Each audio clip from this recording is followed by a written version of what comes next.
Aha.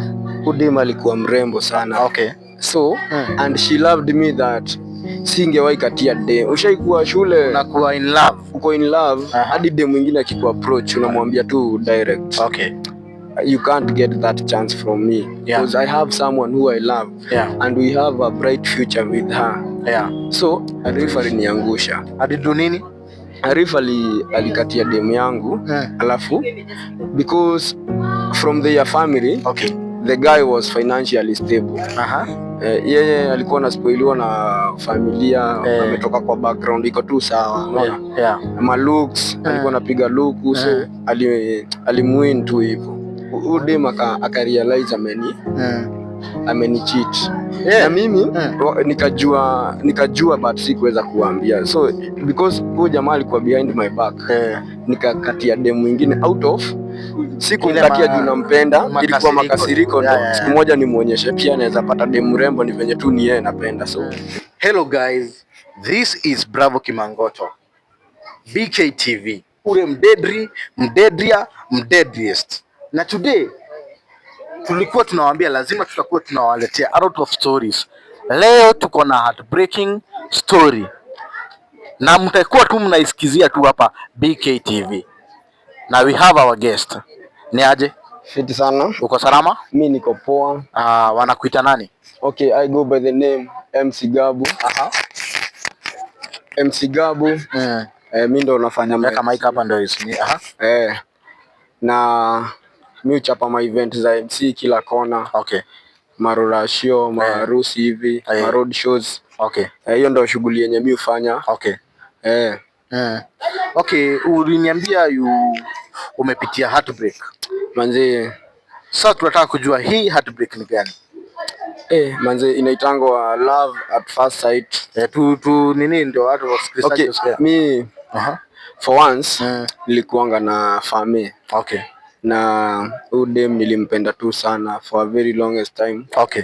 Tulikuwa na yeye kwanza tulianza na ilikuwa mapenzi ya high school. Okay. So nilimpenda akiwa nyuma yangu. Okay. So mimi nilikuwa form 4. Nikapenda girl toto wa form 2. Okay. So tulianza fiti. Mapenzi ilikuwa moto cause ilikuwa my first love. Sijawahi penda mse mwingine mwenye nilimpenda. So tuliishi pamoja, tuko tuna meet, alafu hiyo mapenzi ilikuwa tamu cause ni first time kupendana, alafu hatuna kakitu. So tulikuwa based on adventures. Tunaenda tunapiga kiwalk nini. Alafu ikatokea udem. Mimi nikamaliza form 4. Okay.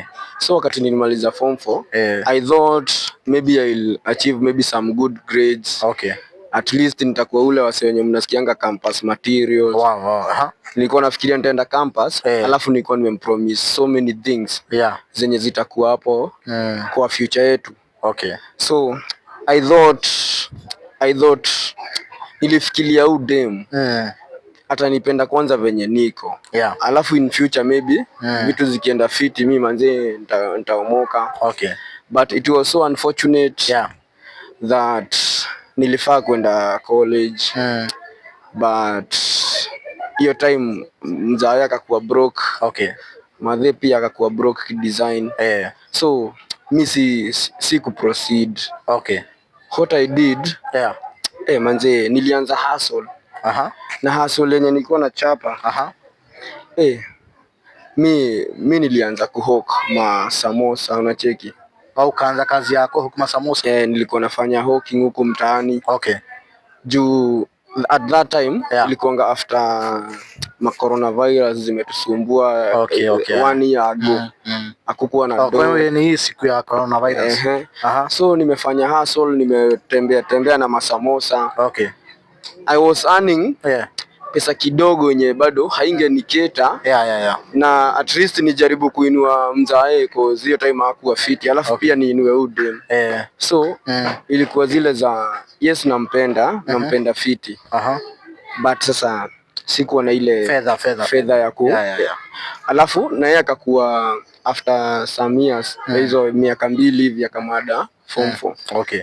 So yeye alikatiwa na msee mwenye ako na do because she was so pretty. We Udem alikuwa mrembo sana. Okay. So and she loved me that singewahi katia dem. Ushaikuwa shule unakuwa in love, uko in love hadi dem mwingine akiku approach unamwambia tu direct. Okay.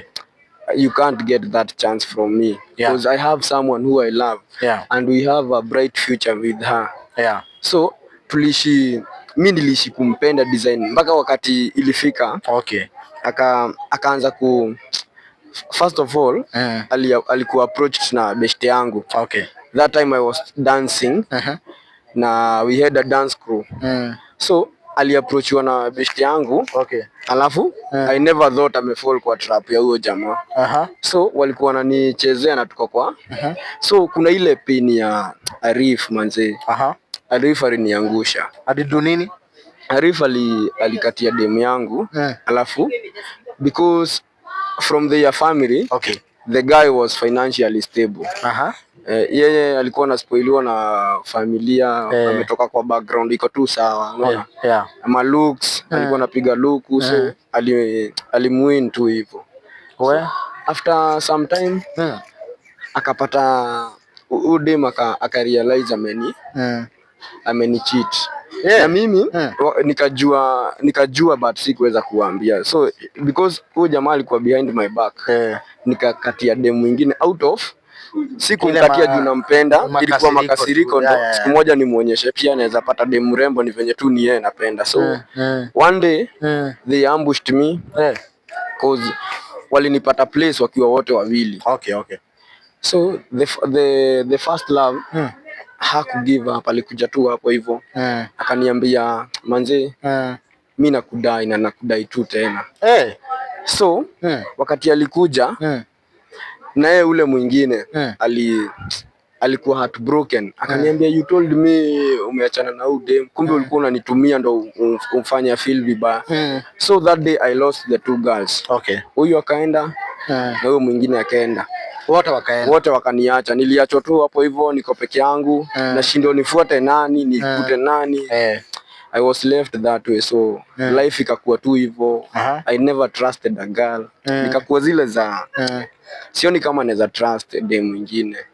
Cause kama walinifanyia hivyo nilikaa for some years nikakubali hustle because kuna kitu moja nilikuja kurealize in this life utachekwa, utaachiliwa na utakuwa abandoned. Okay.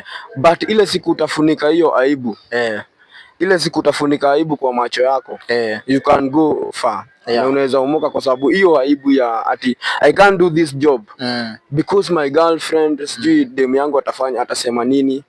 Hiyo kitu ndo nilieka tu, nilifunika hiyo aibu. Hapo nikaingia mboka ya boda. Mimi nikaanza kuhustle kubeba wasee but sikuwahi kubali ningepatana na huyo dem hivi hata nikiwa na customer wangu.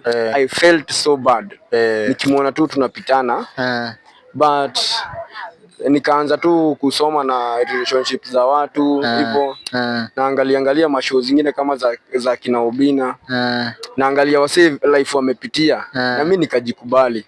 Up to this point nikakuwa siyuko into girls, sitaki kudate. Mimi nimekuwa tu nikitafuta do because I know one day I'll make it. Okay. Na ile siku nitakuwa na do au madem wenye wanakuja maybe anakuja kukudate juu uko na pesa. Mimi nita date true love na nitatafuta msee mwenye tunaweza move forward na yeye. Okay. Yes. Wow, this is Bravo Kimangoto, BKTV. First love at first sight. Maisha ilienda hivyo. This is Gabu Jones. Super. Alipenda msichana akampenda kabisa. Alafu ujue uchungu ya kuachwa akapenda mwingine. By that being honest there, as men tunapitia mambo mingi sana but we don't know how to express ourselves. This is Gabu Jones. Amesha heal. That's why anaongea the reality of the story. Na najua after now ulisha move on na ukaendelea vizuri. Maisha yako sasa iko aje? Okay, my life saizi manze. Nikiweka hiyo story kando manze, nasikianga tu niko very happy. I'm a happy man. Someone who amekubali kuhustle, msee mwenye amekubali kutafuta hizi ganji Tuma. Na pia nika avoid vitu kama drugs because I was about to get into drugs because of love. Okay, wow. But God found manze. So ndo watu wajue, watu wengine hata saa nyingine wanaingia kwa drugs because of love. Yes, watu wanafaa wajue. Na manze saizi life imekuwa fiti. Life iko poa manze, tunatafuta do, at least God anaye anatuinua. Saizi at least nasikia tu niko somewhere. Okay. And I'm so happy because pia God anahurumia maboy child. Na saizi I'm doing MC. Also niko youth leader. Yana namba yako pia? Yes. Namba yangu unaweza ipata 07 Okay. 94 51 22 69. Rudia tena. 9451 2269. Yes. Wow, that is the story of Gabu Jones. Love at first sight. This is Bravo Kimongoto, ule mdedri, mdedria, mdedriest. Peace out.